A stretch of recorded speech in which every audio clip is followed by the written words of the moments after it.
So the book of Matthew, chapter 23, verse 26 there, it's talking about washing the cup on the outside and leaving it dirty on the inside. And Jesus is talking to Pharisees and telling them how stupid they are, because if they wash the cup on the inside, they wouldn't have to wash it on the outside. And there is a principle that applies, that one can apply in every area of your life. For everything to exist physically, first, it has to exist spiritually. Like everything before it exists in the physical, it first exists somewhere in the spiritual. Even before you put up a building, before you put up any building, before you build a car, before you mend any form of designer shirt or jacket or trouser, first of all, it starts in the mind, and then it manifests in the physical.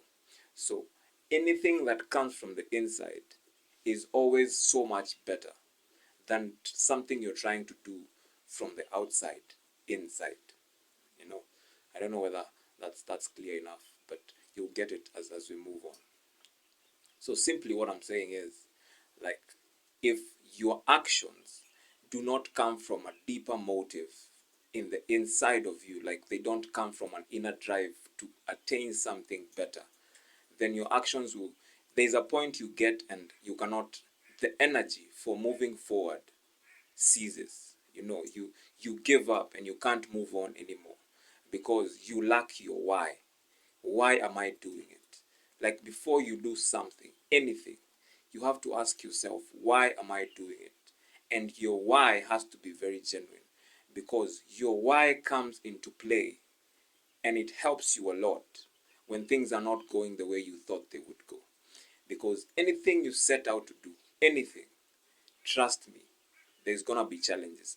For every rose, there's a thorn, And if you don't have a good enough why, you will not have enough energy or enough perseverance to stand through the pricking of the thorn.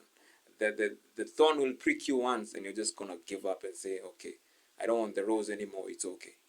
But if the reason why you want that rose is good enough, if it comes from a grounded root, it is rooted very well, then trust me, any obstacle that comes your way will not even be an obstacle, it will just be a stepping stone. It will just be any failure, any wrong decision that you make will just be another wrong move, another thing that I can readjust. So you go back to the drawing board and you check where you went wrong and you come back and do it again better.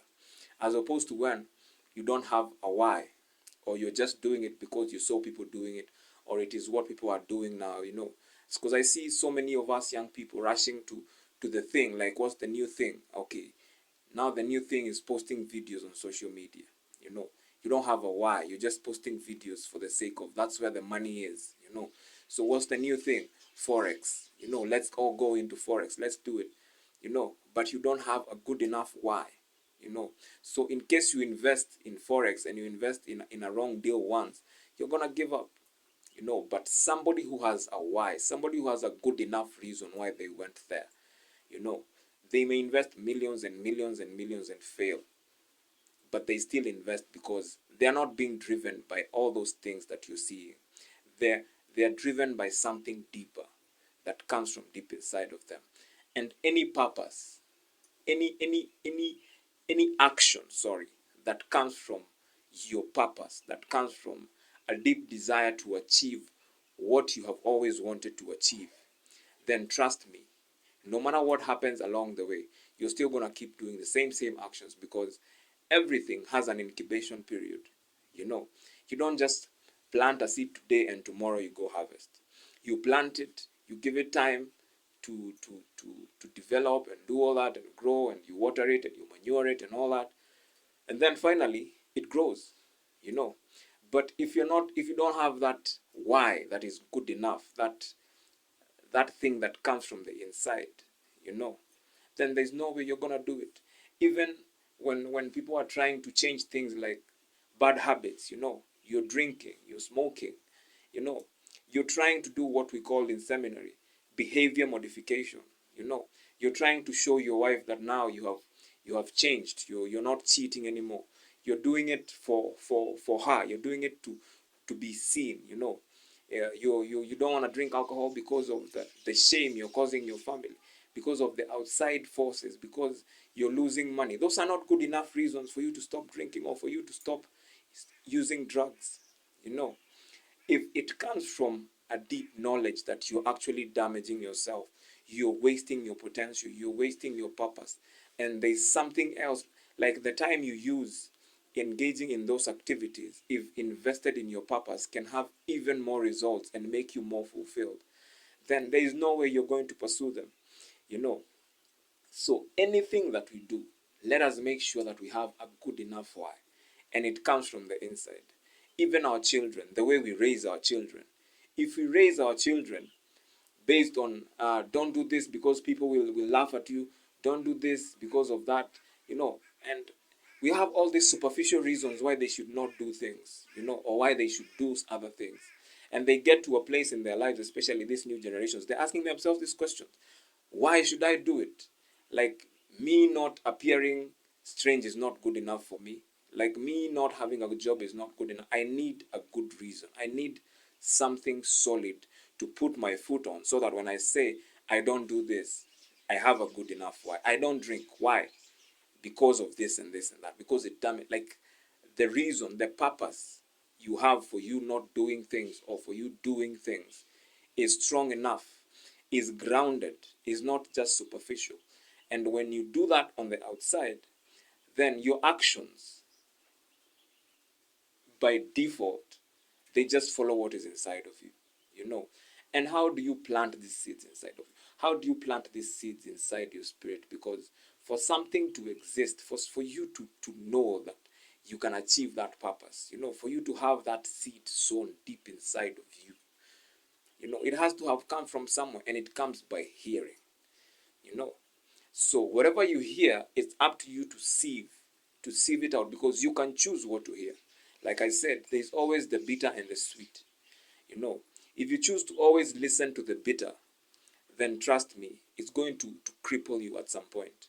If you choose to always listen to the sweet, then trust me, it's still going to cripple you at some point. You know, the best thing is to have a healthy balance of always being able to gauge yourself, you know, to be able to take criticism, and to be able to know when this criticism is becoming is messing up your life, or is becoming now harming to to you and yourself. Like, when it gets there now, it is no longer criticism, it is putting you down, it is discouragement, you know. And you have to also be alert to always know when you're pampering yourself too much, like when you just want people who pamper you around you, you know. So it's very important for you to have that drive that comes from deep inside of you, so that it shows on the inside. And that is what faith is. Faith is you believe it, and then the actions that you take show the faith that you have inside. Like, we know who you are based on what we see on the outside, but you can be able to fake that, but only for a very short time. So my plea today is to ask you to look for that purpose. Let the things that you do come from purpose. Let them come from a deep drive that you want to see something better, not just getting validation, or appearing holy, or appearing good, or appearing hardworking. Let you actually be putting in the work, you know. Don't just do things for other people. Don't do things for the show like the Pharisees. Do things with purpose.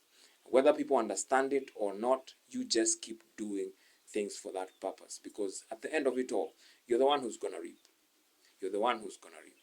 So think about this and try practicing it, and let me know what you think about what I've just been speaking about. God bless.